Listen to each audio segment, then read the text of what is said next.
Hello Virgo, welcome to the Plaid Sheep Oracle. This round of readings I've been using quotes to inspire each reading. I used to collect quotes and I have a bunch of them in a journal. What's been really interesting is going back and doing a little research on each quote because I wanted to make sure that the attribution I had was correct. Often these attributions are apocryphal, or at least there's no way to prove that they're true. There's no written evidence anywhere. And what's been really great is that I've found often the source of the quote, which gives greater context, greater depth to the quotes. And that is definitely true for yours today, Virgo. The quote for you is "Don't forget to love yourself" by Sören Kierkegaard. And it's really short, right? It seems like somebody's playing fast and loose with this translation. And I did find the source, and it is definitely more complex and in its way Virgo-ish.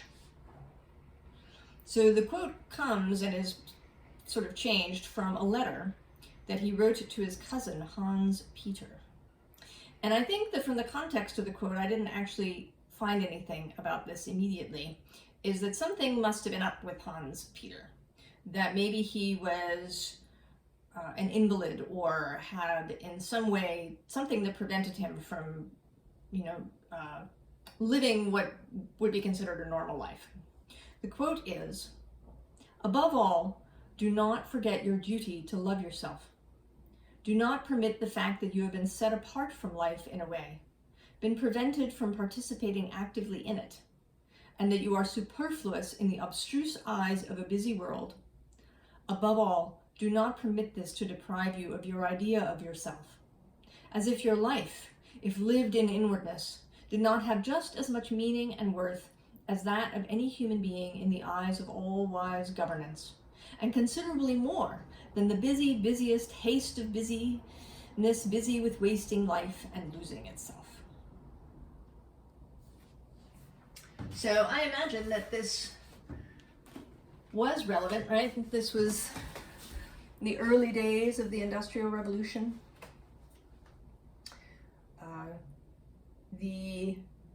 The days of doingness,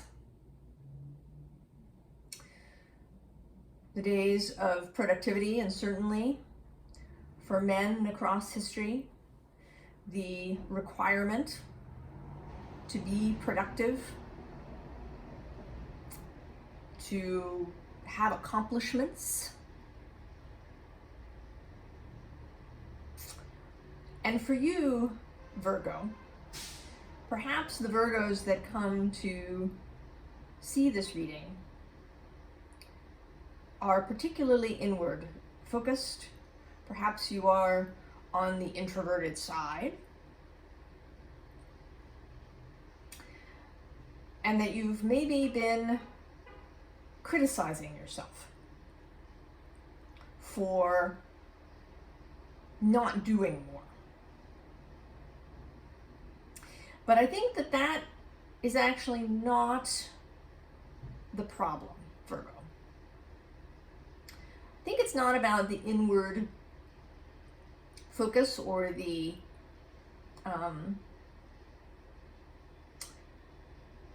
all of the doing that is not, that maybe you haven't, right? You feel like you should be doing more.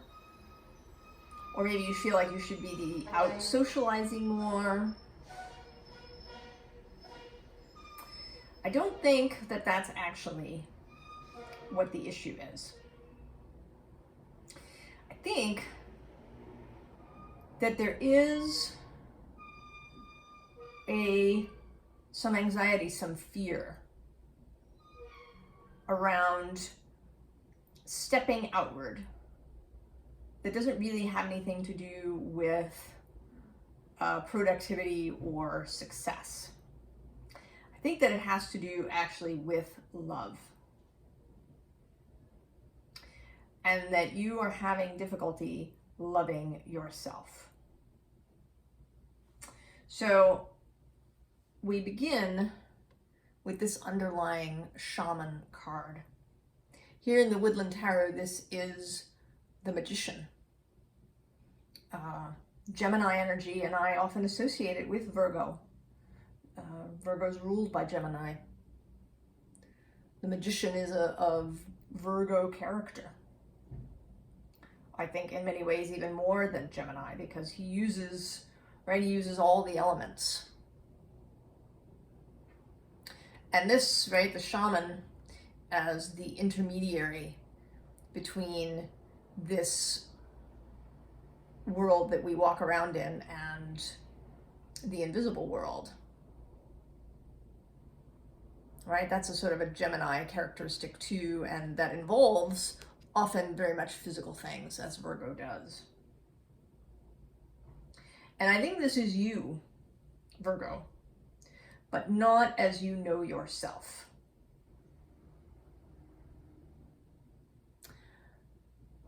I think that at the moment, at least, you're having a lot of misgivings about yourself.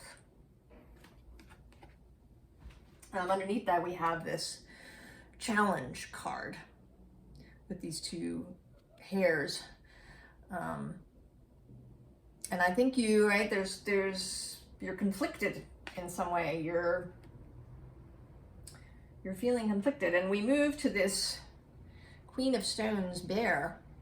And she is, right, Queen of Pentacles. She's normally a very powerful figure, but today she just looks hesitant to me, right? Like she's, maybe the time of hibernation has come to an end, or it's time to come out, and she just, right, she's kind of looking out the gate like, out of the cave, I don't know that I really want to go out there. Do I want to go out there? I don't, And it may be because what she's seeing, at least in her mind's eye, is this Three of Arrows, Three of Swords. This heart pierced and burning, bleeding. It's a fearful thing to see if perhaps you've had your heart broken in the past, Virgo.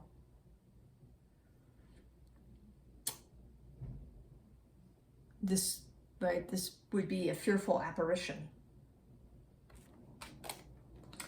And I think that you know, certainly in your heart, Virgo, that is just an apparition, and that even if at some point moving through life you do encounter heartbreak, as may occur, that it is not the end, that this Ace of Vessels, this water of life, is also always there. But you're not seeing this, Virgo. This is not what you see as you peer out of your cave. And I'm not surprised. I mean these readings to be timeless, but I am reading it now in September of 2022. You may be witnessing a great deal of trouble, of acrimony, of upset, of upheaval, of uncertainty. The waters of life may not be really visible to you. And the next card is balance, it's temperance. But here, right, rather than these two serpents being in balance with one another, today they look like they're tied up in a knot. Right? They've been going back and forth around something, and now they're just tangled up. They're just tangled up in your mind. And this image here in the stone below looks very stern. And this admonition to love yourself may sound hollow or trite or fluffy, all sweetness and light. Oh, just love yourself. Yeah. What's that about? You know, what is that about when you're fearful of stepping out the door? I mean, what happens, right, if you love yourself? Is that really, right? Is that really what's needed to step out through the door?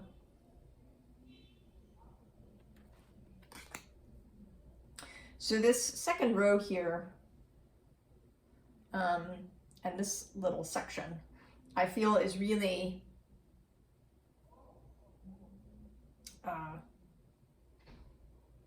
your comfort zone. So you hear Sleeping Beauty's dream. Even though you are surrounded by this wall of thorn, right? That's what happens in the original Sleeping Beauty story. The prince has to battle his way through thorns. And many of the princes, they don't make it in the original, more bloodthirsty version. While this whole castle sleeps. And they're safe there, really, right? They're all, you know, she's safe in her bed, and all the castle inhabitants are safe where they are, right? Nothing can get to them through this wall of thorn. But they're also asleep. Right? Nothing is happening for them. And I think that you don't really need a prince. The prince is an internal job. Right? And I say that because this Liberty card is right behind there. Right? Knowing that the cage door is open. And I think you know that, right? I don't think you're under any illusions about that, Virgo. You know that it's really about your own mind. But you've been having a really nice time there in your own mind.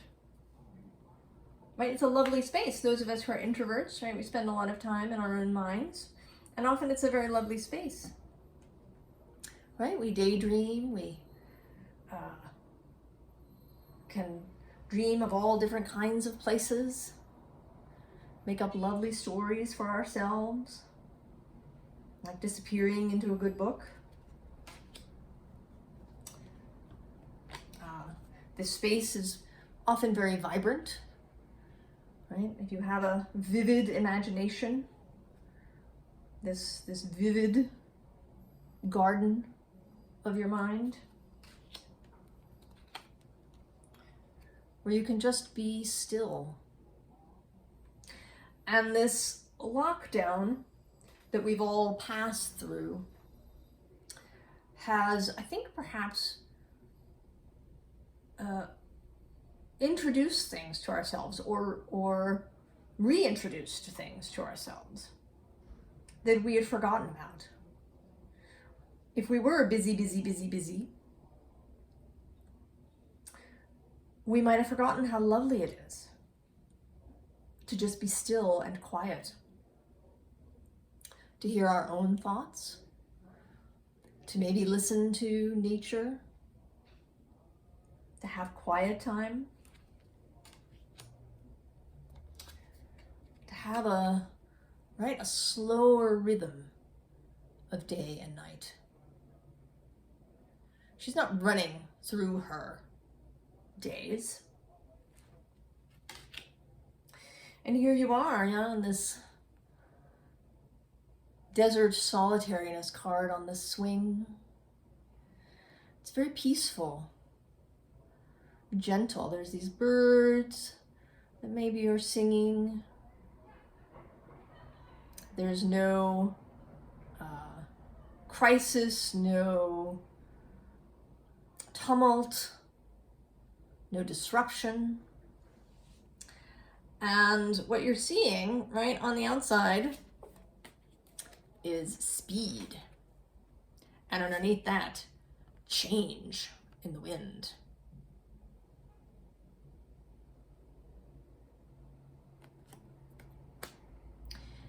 And I think that you know, Virgo, of the inevitability of your having to rejoin the world.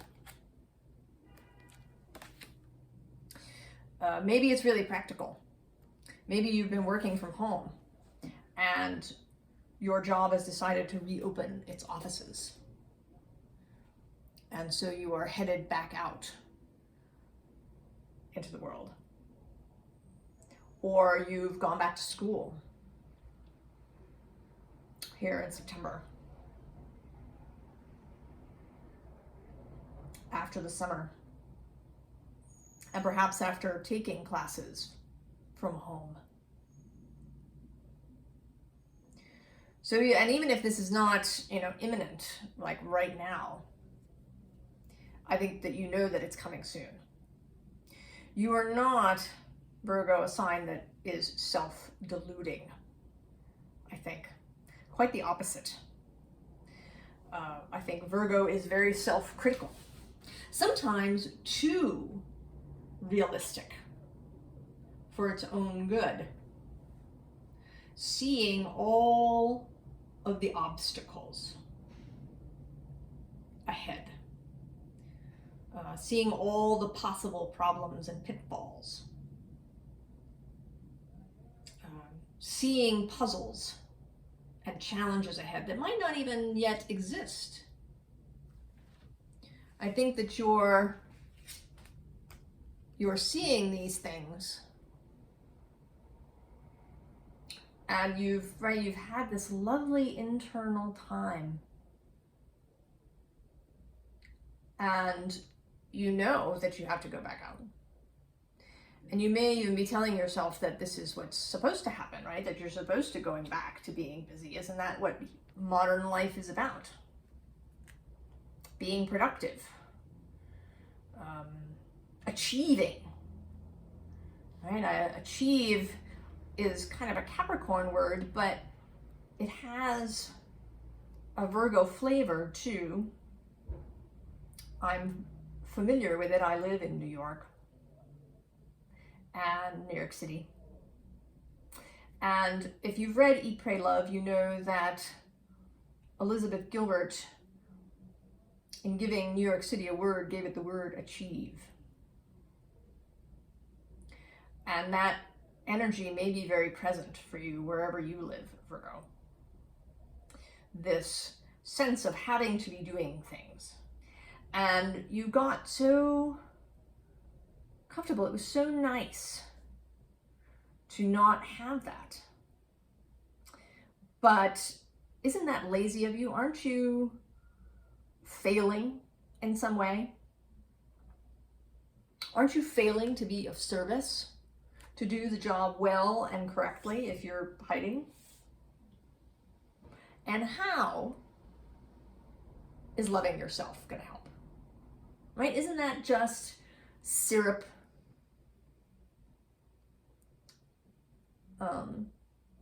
Right? You love yourself, and isn't that nice? And then you go out in the world and you screw up.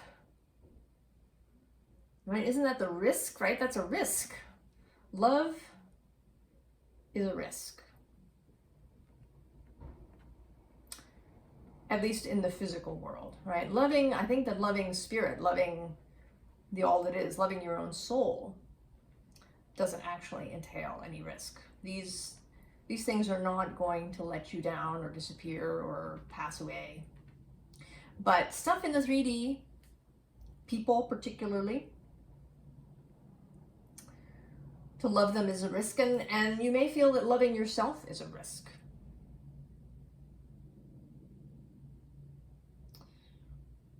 That, that it will make you soft. Or that it will leave you unprepared, right? Don't you need to be, productive, have a 10-point plan, have a list, have a morning routine?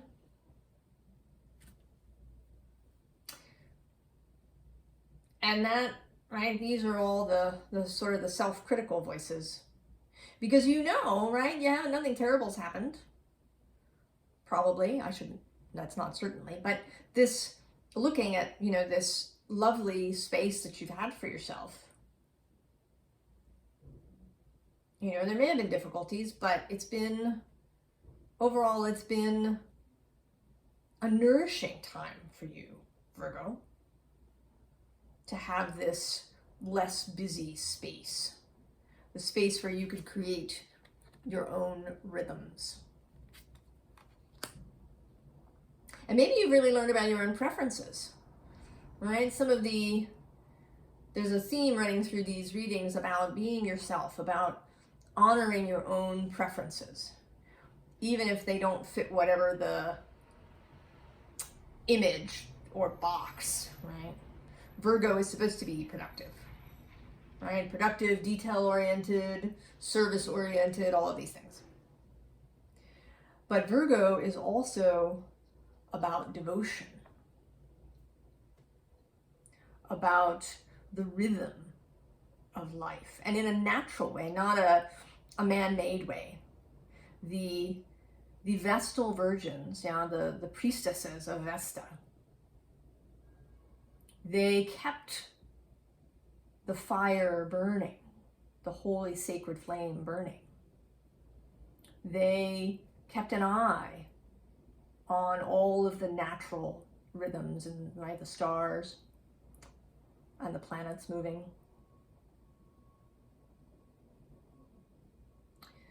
They were not a group that was going to be rushed. They were there to hold that sacred space.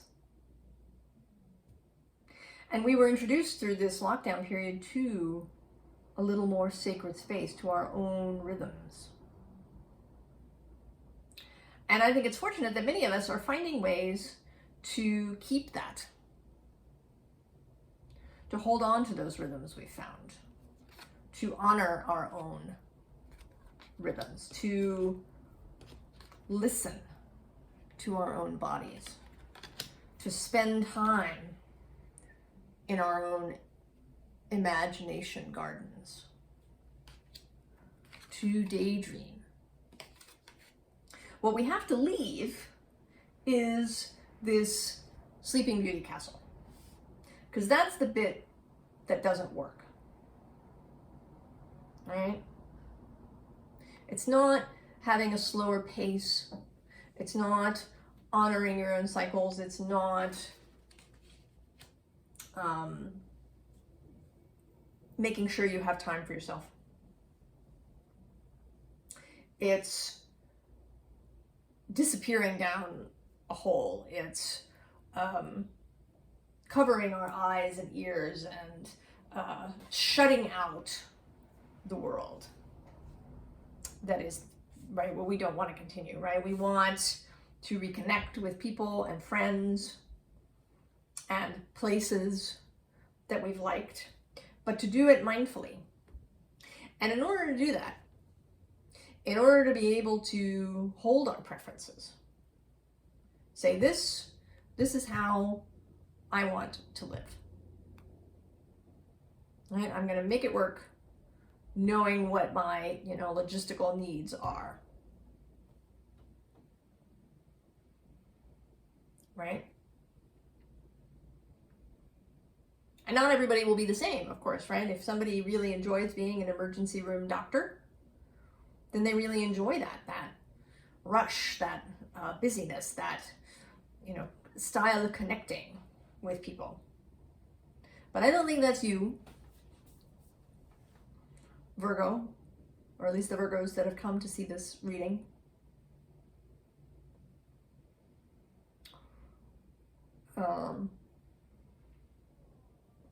I think that it may involve hard decisions, perhaps.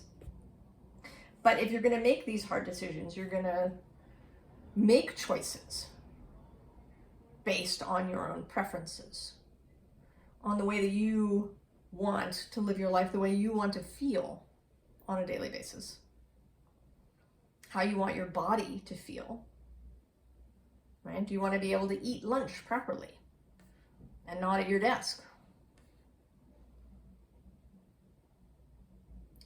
Do you want to be able to get enough sleep and have time for the things that you love and time for your family and loved ones.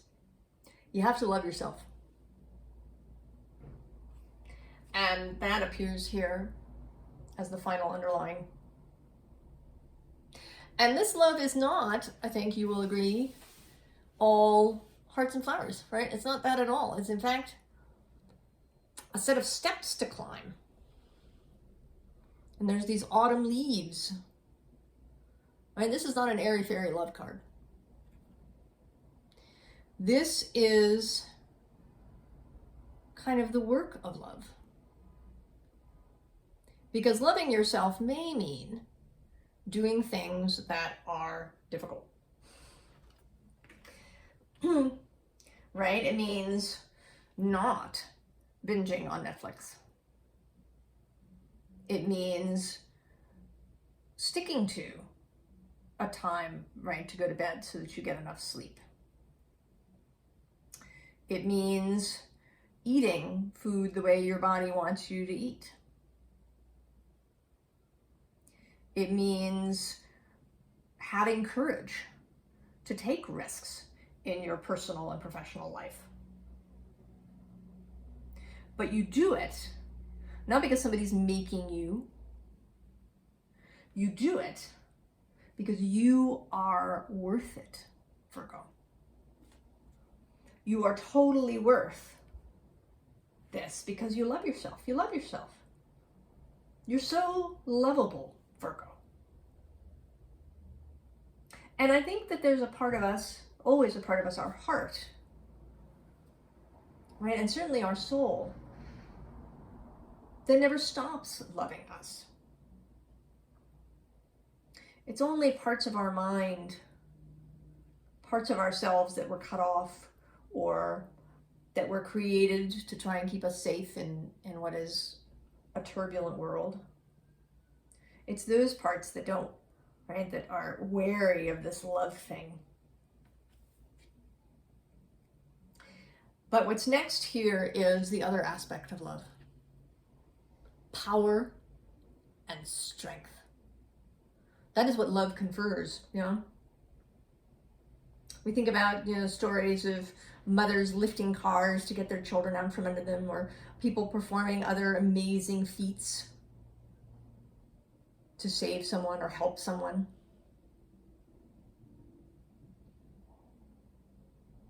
Love gives you power, Virgo. It is not fluffy. Love is not fluffy or airy. Love is power and strength. And it's vision. Right? To see clearly. If you love yourself, you will choose to see clearly. You won't cloud things over for yourself so that you can ignore things that may not really be good for you. You will see what's actually in front of you. Because you need to. If you love yourself, you need to see what's really in front of you, what's happening. You know, is this job not working for me, even though I make a lot of money? Is this relationship not really for me, even though it's really comfortable?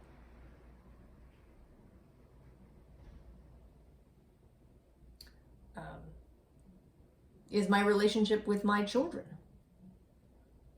not what I'd really like it to be? Because I've gone, you know, maybe avoiding saying things. Whatever it is, this, right, seeing clearly. Love brings clear sight for ourselves. On our goals too. I love myself. This love tells me this is what I want to do, where I want to go.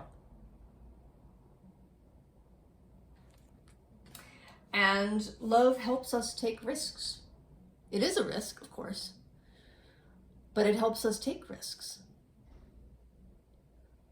It gives us courage.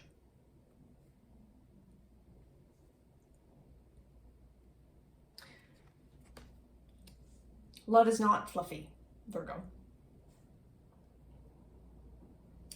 And it's not, right, it's not simple. You can't just, I love myself now.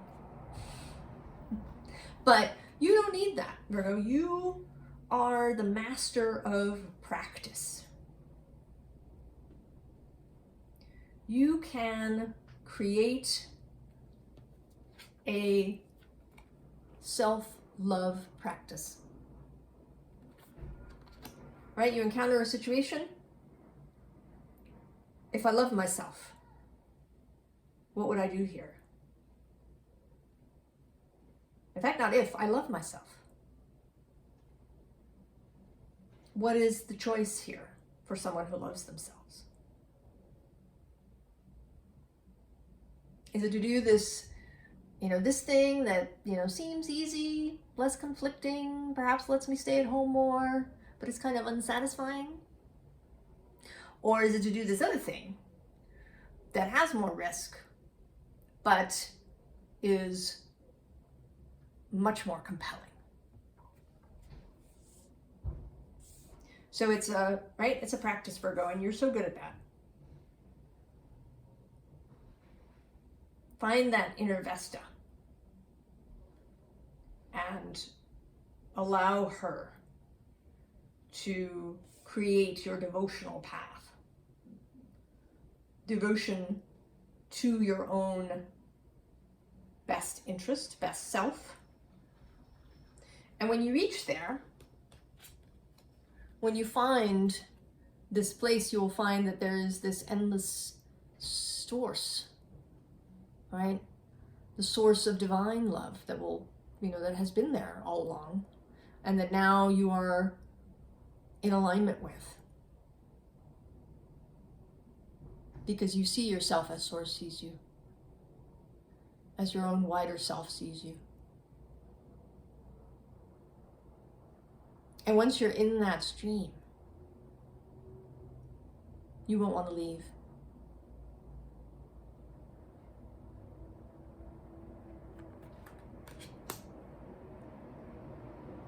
You won't want to go back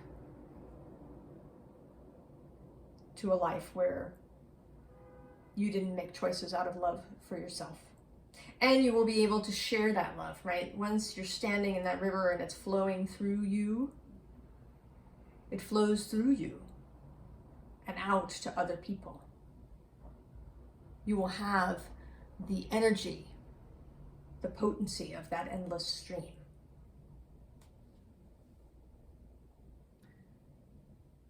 So I'm going to read that quote to you again.